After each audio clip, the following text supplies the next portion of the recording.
Bonjour, chers amis. Nous allons poursuivre avec ce que Léa nous a introduit, ce thème sur l'Église persécutée. Mais avant, je vous invite à la prière. Notre Père, merci pour ta personne. Béni sois-tu de ce que nous avons cette liberté de nous réunir et d'exprimer notre foi, Seigneur. Nous savons que c'est une grâce parce que, euh, comme on l'a vu à travers ces images, plusieurs de nos frères et sœurs à travers le monde n'ont pas cette grâce que nous avons de nous réunir librement, Seigneur. Nous t'en sommes reconnaissants. Et en même temps, nous voulons te soumettre, Seigneur, tous ces frères, tous ces sœurs qui souffrent, Seigneur, parce qu'ils ont choisi de te suivre. Seigneur, tu les connais, tu les vois, que tu puisses, oui, les accompagner dans tout ce qu'ils peuvent vivre. Merci encore pour ton esprit qui nous sensibilise ce matin sur cette cause, Seigneur, de l'Église persécutée. En Jésus. Amen. Si j'avais un titre à donner à ce partage, cette prédication ce matin, ça serait Open Window dans le ciel. Open Window dans le ciel. Une fenêtre ouverte sur les chrétiens assassinés. Une fenêtre ouverte sur les chrétiens assassinés. Nous allons méditer sur un extrait du livre de Jean, notamment Apocalypse, chapitre 6, les versets 9 à 11. Apocalypse, chapitre 6, versets 9 à 11. Et je lirai dans la version du Semeur, Apocalypse, chapitre 6, les versets 9 à 11. Quand l'agneau ouvrit le cinquième sceau, je vis sous l'autel, autel A-U-T-E-L, les âmes de ceux qui avaient été égorgés à cause de leur fidélité à la parole de Dieu et du témoignage qu'ils avaient rendu. Ils s'écrièrent d'une voix forte, Maître saint et véritable, jusque à quand tarderas-tu à juger les habitants de la terre et à leur demander compte de notre mort? Alors chacun d'eux reçut une tunique blanche et il leur fut dit de patienter encore un peu de temps jusqu'à ce que soit au complet le nombre de leurs compagnons de service et de leurs frères qui allaient être mis à mort comme eux. Jusqu'ici, la parole de notre Dieu. L'Apocalypse, que l'on pourrait appeler également Révélation, est un livre écrit au premier siècle de notre ère, un livre aux allures parfois de lettres et se présente sous forme de résumé, voire de concentré prophétique des rêves et visions symboliques. Et ces rêves et visions symboliques révèlent les faits qui sont dans les cieux, les faits liés, les faits célestes liés aux événements passés et présents. Cette révélation est faite de manière à ce que la réalité qui est en cours soit perçue à la lumière du résultat final, le résultat final de l'histoire. Le but de ce livre est de mettre en garde et de rassurer les chrétiens que nous sommes par rapport aux épreuves dues à la persécution. Voilà l'un des buts de ce livre de l'Apocalypse. C'est de nous rassurer sur ce que nous pouvons vivre de difficile dans ce monde. L'objectif visé par son auteur Jean, bien sûr, l'auteur premier, c'est l'Esprit de Dieu, c'est Dieu lui-même qui s'est servi de Jean. Oui, donc l'objectif ici est d'aider les chrétiens à supporter les temps difficiles, du présent en se projetant dans un avenir victorieux et glorieux.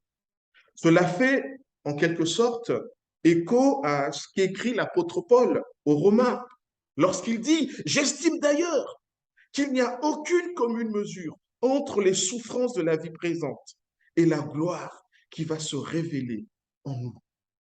Les chrétiens de Rome passaient par des moments difficiles, par des moments de détresse, et l'apôtre Paul écrit cela pour les rassurer en leur disant: oui, mes amis, ce que vous vivez est difficile, j'en conviens, mais sachez que ce que vous vivez de difficile n'est rien à côté de la gloire qui va venir. La partie qui nous intéresse ce matin aborde le sujet des 7 sceaux ou encore des 7 cachets. Ces 7 sceaux, ces 7 cachets avaient pour rôle de fermeture au livre, et ce livre qui est sous la forme d'un rouleau.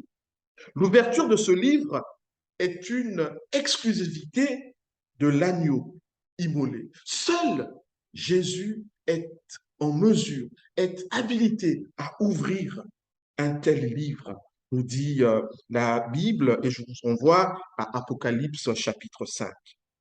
Ces 7 sceaux à ouvrir traitent respectivement la question du conquérant, de la guerre, de la famine, de la mort, de la vision des martyrs, du jour de la colère et des 7 trompettes qui sont le contenu du 7e sceau.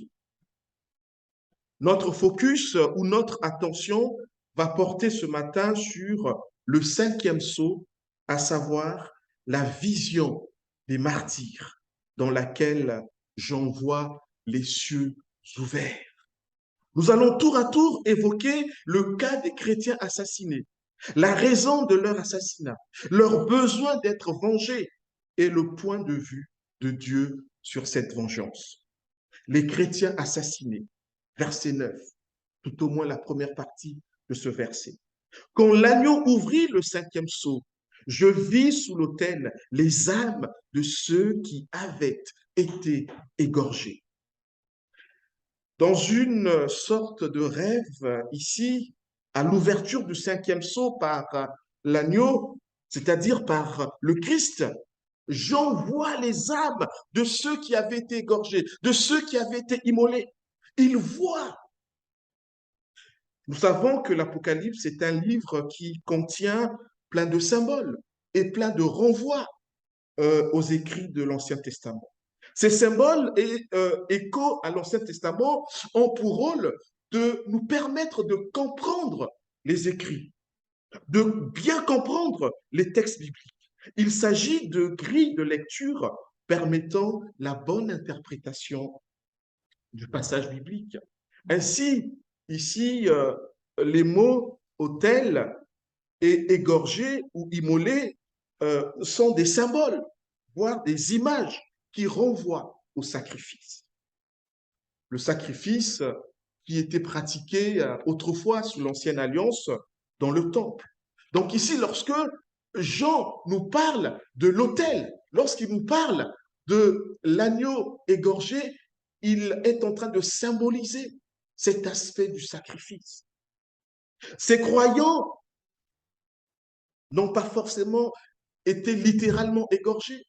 C'est pas parce qu'il dit qu'ils ont été égorgés qu'ils ont littéralement été égorgés. Peut-être que certains ont été égorgés, mais pas forcément tous.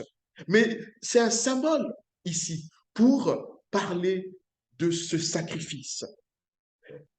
Le verbe égorger ici souligne le fait que ces chrétiens ont été mis à mort.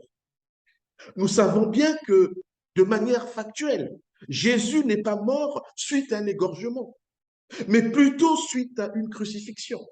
Cependant, il est dit de Jésus-Christ, l'agneau égorgé, alors que nous savons que Jésus n'a pas été égorgé, il a été crucifié. Mais il est dit l'agneau égorgé. Par conséquent, dans notre passage, le mot égorgé pointe sur le sacrifice. Au total, l'évocation de l'autel et de l'égorgement vise à souligner l'aspect du sacrifice. C'est dire que ces âmes mortes que Jean voit dans sa vision sont des victimes sacrificielles au même titre que notre Seigneur Jésus, qui est l'agneau immolé, l'agneau égorgé. Ces âmes qui sont en attente des corps glorieux se trouvent là parce qu'ils ont été persécutés de leur vivant. Peut-être que de ce nombre se trouve également le premier martyr de l'Église, qualifié par Étienne. Et là, je vous renvoie à Actes chapitre 7. Assassiné parce que fidèle au Seigneur. La suite du verset 9. Égorgés à cause de leur fidélité à la parole de Dieu et du témoignage qu'ils avaient rendu. Je reprends ce verset. Quand l'agneau ouvrit le cinquième sceau, je vis sous l'autel les âmes de ceux qui avaient été égorgés à cause de leur fidélité à la parole de Dieu et du témoignage qu'ils avaient rendu. Ces chrétiens qui sont maintenant dans la présence du Seigneur ont été assassinés parce qu'ils avaient placé leur confiance en Jésus, parce qu'ils sont restés fidèles au Seigneur Jésus. C'est ce que nous dit le texte ici. Ces chrétiens que Jean voit en vision ont été persécutés jusqu'à la mort, d'une part parce qu'ils avaient de leur vivant osé proclamer la parole de Dieu, et d'autre part parce qu'ils ont vécu dans l'obéissance à cette parole. Bref, ils sont morts parce que témoins du Christ, en tant qu'ils étaient sel de la terre et lumière du monde. Oui, parce qu'ils étaient sel de la terre et lumière du monde, ils ont été persécutés. Ils sont morts pour leur foi et pour leur fidélité à Christ. Ils ont tenu bon face au péché. Ils ont tenu bon face au compromis. Il y a ici un processus d'identification. Ils s'identifient à Christ. Ces chrétiens morts l'ont été parce qu'ils ont été à la suite de Christ. De la même manière que Jésus a été persécuté en raison du message de l'Évangile, la bonne nouvelle, ces chrétiens présents dans cette dimension céleste ont été aussi persécutés à cause de ce même message, l'Évangile. Le monde sera parfois de mauvaise foi vis-à-vis de l'Église et des chrétiens. Il cherchera à persécuter l'Église et ses membres, comme cela fut le cas de notre Seigneur. Et lui-même, d'ailleurs, affirme, si le monde a de la haine pour vous, sachez qu'il m'a haï avant vous. Si vous faisiez partie du monde, il vous aimerait parce que vous lui appartiendrez. Mais vous n'appartenez pas au monde parce que je vous ai choisi du milieu du monde. C'est pourquoi il vous poursuit de sa haine. Souvenez-vous de ce que je vous ai déjà dit. Le serviteur n'est jamais plus grand que son maître. S'ils m'ont persécuté, ils vous persécuteront vous aussi. S'ils ont gardé mes paroles, ils garderont aussi les vôtres. Mais c'est à cause de moi qu'ils agiront ainsi, parce qu'ils ne connaissent pas celui qui m'a envoyé. Mes amis, ne soyons pas étonnés si ici et là, nous sommes victimes d'une forme de persécution. C'est dans l'ordre des choses que le chrétien soit persécuté. Alors, c'est vrai, tout à l'heure, comme je disais dans ma prière, que nous avons cette grâce d'être dans un pays où nous jouissons de cette liberté de nous réunir et d'exprimer notre foi, et même de partager notre foi à d'autres. Et à côté, il est des pays où ce n'est pas possible. Mais nous pouvons, nous aussi, malgré tout, passer par des formes de persécution qui ne seront peut-être pas semblables à ce que vivent nos frères dans ces pays-là. Mais nous pouvons être persécutés d'une manière ou d'une autre. Vous pouvez vivre ces cas dans votre milieu professionnel, peut-être dans la famille, peut-être entre amis, parce que vous avez fait le choix d'être fidèle à Christ, eh bien, vous pouvez être moqué. Eh bien, c'est une forme aussi d'être persécuté, même si ce n'est pas au même titre que ce que nous déplorons dans certains pays. Les lois du monde seront parfois contraires à celles de Dieu. Par conséquent, l'Église sera parfois à rebours, à contre-courant des lois humaines. À nous de mettre en priorité la volonté de Dieu. Et les écrits bibliques nous disent, il est préférable de craindre Dieu que des hommes. Ses amis dans ces pays ont été persécutés ou sont persécutés encore parce qu'ils ont préféré craindre Dieu que craindre les hommes. Et ceux dont il est question dans ce texte, qui ont été assassinés, qui sont maintenant dans la présence du Seigneur, s'ils l'ont été, c'est parce qu'ils avaient mis le Seigneur en priorité. Ils avaient préféré craindre Dieu que craindre les hommes. Il faut savoir qu'à cette époque, dans l'Empire romain, l'empereur était quasiment un dieu. Il était le Seigneur, il était le Sauveur. Et ces chrétiens, pour eux, ils disaient qu'ils croyaient en un seul Sauveur, en un seul Seigneur, Jésus-Christ. Et c'était passible de peine, de prison ou de condamnation. Et eux avaient fait le choix de suivre Jésus malgré tout. Par sa parole prophétique, l'Église est appelée à interpeller, à questionner, à avertir le monde. Que les conditions soient favorables ou non. L'Église est la colonne et l'appui de la vérité.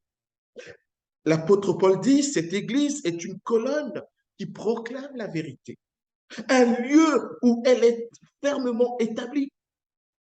Si vous allez à Paris, vous verrez euh, euh, euh, l'obélisque qui est là.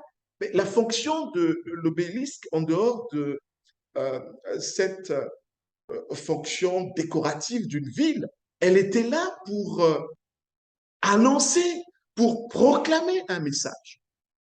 À cette époque, les colonnes étaient là pour ça, pour proclamer un message. Et donc l'apôtre Paul est en train de dire que l'Église est comme une colonne. La colonne, elle est là pour proclamer un message. Et l'Église est là aussi pour proclamer un message. Donc, de la même manière que dans l'Antiquité, une colonne commémorative telle que l'obélisque à Paris avait pour fonction d'annoncer un message. De même, l'Église, telle une colonne, fait connaître un message de vérité, celui de Jésus-Christ. Si nous voulons que l'Église soit cette colonne qui proclame la vérité, il nous faut nous-mêmes nous consacrer à cette parole. Il nous faut donner du temps à l'étude de cette parole, de la Bible, pour que nous puissions vivre selon cette parole et l'enseigner à d'autres, d'une manière ou d'une autre. Pas forcément du haut de cette chair. Toute l'Église, quel que soit le lieu, a vocation à être persécutée. Tantôt les chrétiens de telle contrée seront plus sévèrement persécutés que ceux de telle autre contrée. C'est ce à quoi nous assistons de nos jours. Et Léa nous l'a rappelé. Certains chrétiens d'Afrique ou d'Asie, par exemple, sont discriminés et persécutés. Nous pouvons nous référer à l'index mondial des chrétiens persécutés 2022, comme nous l'avons vu tout à l'heure. Nous devons savoir que la fidélité à Jésus nous coûtera tôt ou tard. Oui, mes amis, il y a un prix à payer pour suivre Jésus. Les chrétiens assassinés demandent vengeance. Verset 10. Ils s'écrièrent d'une voix forte, Maître saint et véritable, jusqu'à quand tarderas-tu à juger les habitants de la terre et à leur demander compte de notre mort? Le texte de l'Ancien Testament qui est à l'arrière-plan de ce verset est Zacharie chapitre 1, verset 12, que voici. Là-dessus, l'ange de l'Éternel s'exclama, Seigneur des armées célestes, voilà 70 ans que tu es irrité contre Jérusalem et contre les villes de Juda. Jusqu'à quand tarderas-tu à les prendre en pitié? Dans le texte de Jean que nous sommes en train de méditer, ces martyrs, ces sacrifiés, ces chrétiens assassinés l'ont été. Ils sont peut-être morts, mais nous voyons ici qu'ils sont encore conscients. puisqu'ils s'adressent au Père. Ils sont morts, mais dans la présence du Seigneur, ils s'adressent à notre Dieu. Jusque à quand tarderas-tu? Ouais. Ces martyrs sont peut-être morts, mais ils sont encore conscients. Donc vivants, même sans corps. Ils n'ont plus de corps, mais ils sont encore conscients. La mort n'a pas entamé, encore moins détruit leur existence. C'est une bonne nouvelle pour chacun d'entre nous de savoir que, bien que mort en Christ, l'existence, elle est là. L'existence n'est pas détruite. L'absence de corporéité ou de corporalité, pour dire simplement l'absence de corps de ces âmes, n'enlève en rien leur caractère vivant. Ils sont morts, ils n'ont plus de corps, mais ils sont encore conscients. Ils peuvent parler au Seigneur. En théologie, on parle de l'état intermédiaire, qui est la situation dans laquelle se trouvent tous ceux qui sont morts en Christ en attendant la résurrection. Oui, c'est cet état intermédiaire. Ils sont morts, mais dans la présence du Seigneur, dans l'attente de la résurrection corporelle, dans l'attente de la résurrection encore de gloire. Ouais. Ces croyants décédés sont dans un état intermédiaire. Ils sont déjà dans la présence du Seigneur. Face à l'injustice qu'ils ont subie de la part de leurs bourreaux, de leurs persécuteurs, lorsqu'ils étaient encore dans ce monde, ils revendiquent la vengeance. Ils manifestent le vif désir de voir Dieu juger et sanctionner les non-croyants qui ont été hostiles à l'Église, les non-croyants qui ont été hostiles envers les chrétiens. Le Dieu qu'ils connaissent et pour qui ils ont combattu leur vie durant est un Dieu qui ne doit rien à personne. Un Dieu qui ne tolère pas le mal. Un Dieu juste qui châtie le coupable. Ils ne comprennent pas pourquoi ce Seigneur qui est pourtant souverain, qui est pourtant saint et véritable, tarde à exercer sa justice à l'encontre de leurs persécuteurs. Ils ne comprennent pas. Pourquoi tarder? L'expression jusque à quand ici traduit l'impatience de ces chrétiens assassinés. Lorsqu'il dit jusque à quand, ils sont en train de manifester leur impatience. Combien de temps faut-il encore attendre avant que les persécutions, les persécuteurs soient punis par Dieu, demande-t-il. Alors, une mise en garde quand même. N'allons pas croire que leur demande est de voir tous les habitants de la terre être sanctionnés par Dieu. En revanche, leur doléance est de savoir que seuls les ennemis de l'Église sur terre vont recevoir ce qu'ils méritent, la punition. Seuls ceux qui sont ennemis de Dieu, ceux qui ont persécuté l'Église ici, sont punissables. Une subtilité est à relever ici, c'est que la demande de vengeance est contre ceux qui sont du monde et non contre ceux qui sont dans le monde. Vous voyez la subtilité. La demande de vengeance ici est dirigée à l'endroit de ceux qui sont du monde et non pas de ceux qui sont dans le monde. Et là encore, seuls ceux qui ne se seront pas repentis sont concernés par un tel châtiment. Souvenons-nous de l'apôtre Paul qui, malgré sa vie de persécuteur, après sa repentance, a été compté parmi les rachetés. Il a été compté parmi les pardonnés, parmi les graciés. Ce besoin de vengeance et l'impatience des croyants décédés suite à la persécution est un indice qui nous montre que non seulement ces âmes dans le ciel sont conscientes, mais encore elles sont informées de ce qui se passe sur la terre. Oui, mes amis, c'est ce que nous pouvons percevoir aussi de ce passage. Ces âmes qui sont dans la présence du Seigneur sont conscientes, mais elles sont informées de ce qui se passe sur la terre. Oui. Elles sont informées de ce qui se passe sur terre et sont encore en mesure de prier Dieu, de parler avec Dieu. Même si les chrétiens morts suivent ce qui se passe sur terre, l'on doit malgré tout considérer qu'ils ne peuvent pas agir sur notre monde. Dans ce texte, nous avons cet indice. On voit que ces chrétiens assassinés n'ont plus de corps, leur âme existe, ils parlent avec le Seigneur, ils sont au courant de ce qui se passe sur la terre. Mais malgré tout, gardons-nous de croire que nous avons cette possibilité de nous adresser à eux.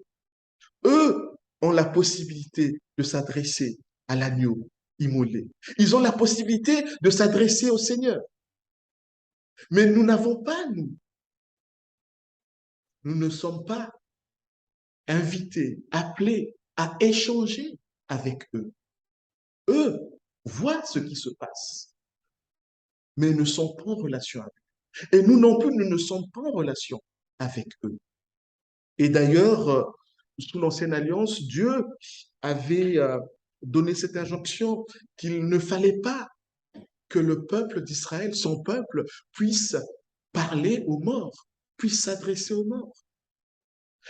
Et lorsque l'on voit, alors ça reste une parabole, mais lorsque l'on voit la parabole du riche et du pauvre Lazare, je vous renvoie à Luc chapitre 16, on voit que dans ce passage, dans cet épisode, euh, Lazare, le riche plutôt, n'a pas la possibilité, demande que l'on envoie Lazare le pauvre aller avertir sa famille, ses 5 frères, pour qu'ils ne fassent pas de bêtises, pour qu'ils, oui, placent leur confiance finalement dans le Seigneur, afin qu'ils ne se retrouvent pas dans cet enfer où lui, le riche, se trouve présentement.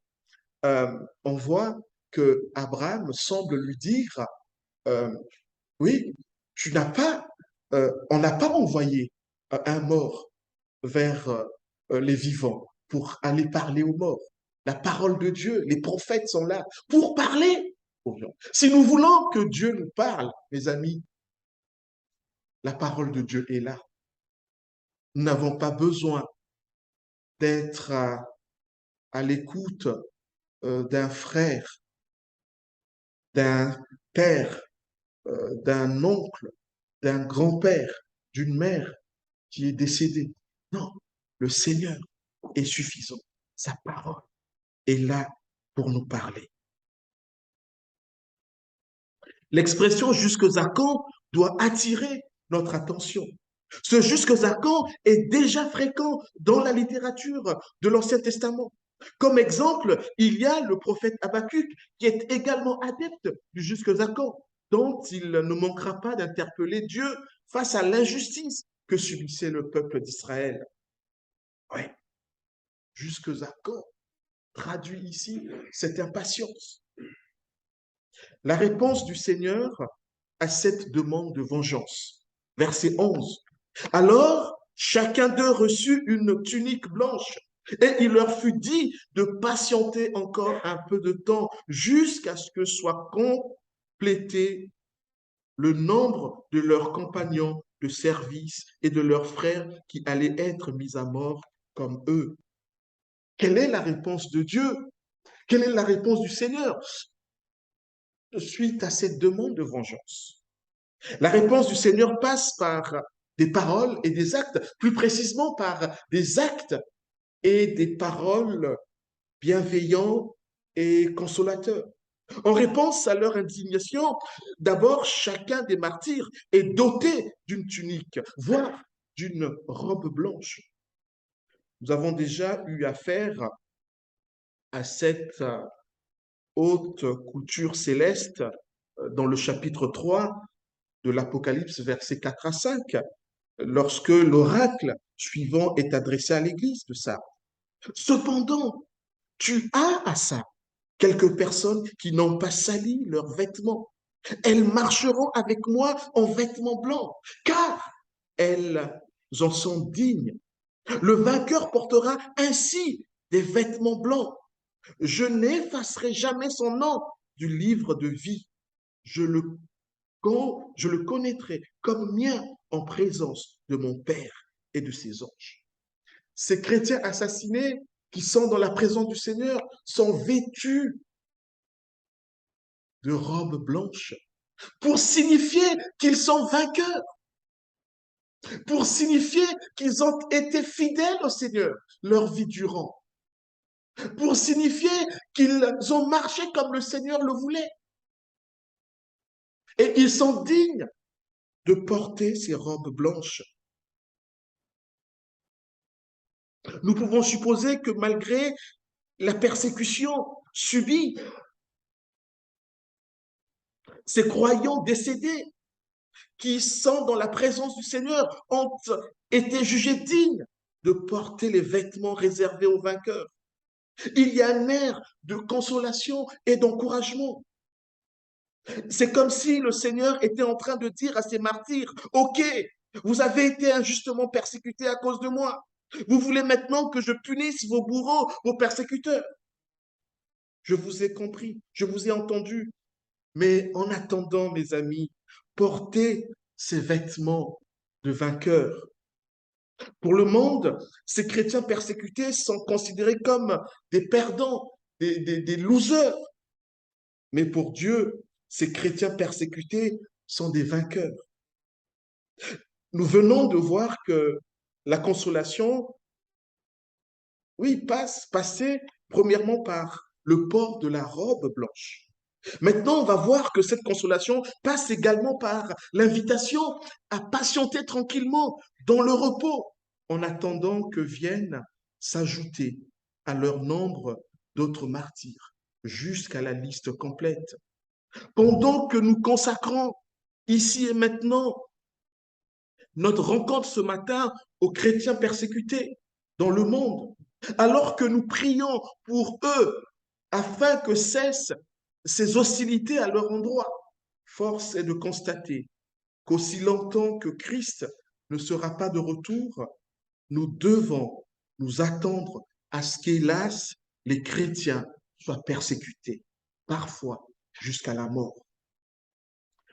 Cette réponse peut paraître déroutante pour nous, pour ces martyrs qui demandent vengeance et jugement de leurs persécuteurs. La réponse du Seigneur est de leur dire, le moment du jugement n'est pas encore venu, car plusieurs doivent encore mourir à cause de leur foi. Dès que le nombre sera atteint, je vais me charger de vos bourreaux. Mais en attendant, patientez dans vos robes blanches de victoire. Tout est sous contrôle et tout se déroule selon mon plan. Voilà ce que Dieu semble dire à ses martyrs. De la même manière que la mort injuste et douloureuse du Christ à la croix a ouvert le chemin de la victoire. De même, tout chrétien qui s'attache à Christ jusqu'au bout, malgré la souffrance, sera au bénéfice de cette victoire. Les martyrs, maintenant, dans la présence du Seigneur, sont invités à se reposer de leurs souffrances terrestres, notamment les souffrances dues à la persécution. On ne saurait poursuivre cette méditation sans relever une incohérence, mais incohérence apparente.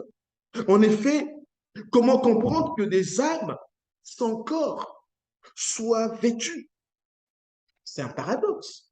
C'est des âmes, ils n'ont pas de corps. Mais on nous dit ici qu'ils sont habillés tout en blanc. Comment comprendre cela? Je m'en vais vous dire que nous ne devons pas perdre de vue que nous avons affaire à un livre qui contient une inflation de symboles. Par conséquent, le fait que des âmes désincarnées soient sapées comme des habits dédiés aux vainqueurs pourrait souligner l'idée de la justification. Même si vous êtes mort par l'hostilité du monde, ce qui importe, c'est que vous êtes juste à mes yeux, semble dire le Seigneur à ces chrétiens morts. Rappelons-nous de ce que Jésus enseigna à ses disciples. Celui qui aime son père ou sa mère plus que moi n'est pas digne de moi. Celui qui aime son fils ou sa fille plus que moi n'est pas digne de moi. Et celui qui ne se charge pas de sa croix et ne me suit pas n'est pas digne de moi. Celui qui cherche à sauver sa vie la perdra. Et celui qui aura perdu sa vie à cause de moi la retrouvera. Ces martyrs ont perdu leur vie à cause du Seigneur et ils l'ont retrouvé. Remarquez que la réponse de Dieu ici n'est pas d'aller dans le sens de la vengeance. En tout cas, pas pour l'instant, puisque comme on peut le voir dans la prochaine ouverture, celle du 6e sceau, le jugement dernier arrive. Ce qui importe pour le Seigneur, c'est la situation des martyrs. Ils sont vainqueurs. C'est le plus important. Même si leurs persécuteurs ne sont pas encore punis, c'est pas grave. Ce qui importe, c'est que eux sont déjà vainqueurs. La question que nous pouvons nous poser, est-ce que nous pouvons nous identifier à ces martyrs? Ou encore, est-ce qu'un jour, nous serons de leur nombre? Ce qui est certain, c'est que tous les chrétiens, en fonction de leur pays de résidence, ne sont pas persécutés de la même manière, comme je le soulignais tout à l'heure. En fonction des pays, les chrétiens seront plus ou moins persécutés.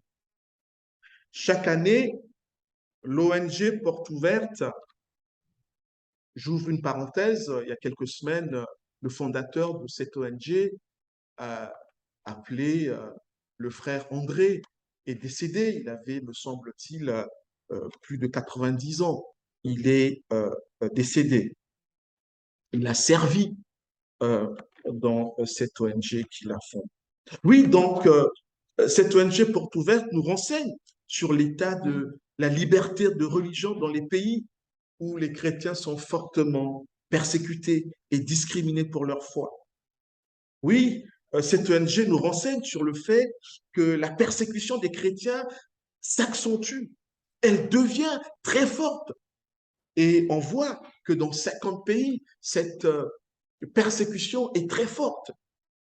À titre d'exemple, les portes ouvertes nous rapportent que pour l'année 2022, il y a eu 5 898 morts dus à la persécution. Vous vous rendez compte? 5 898 décès dus à la persécution.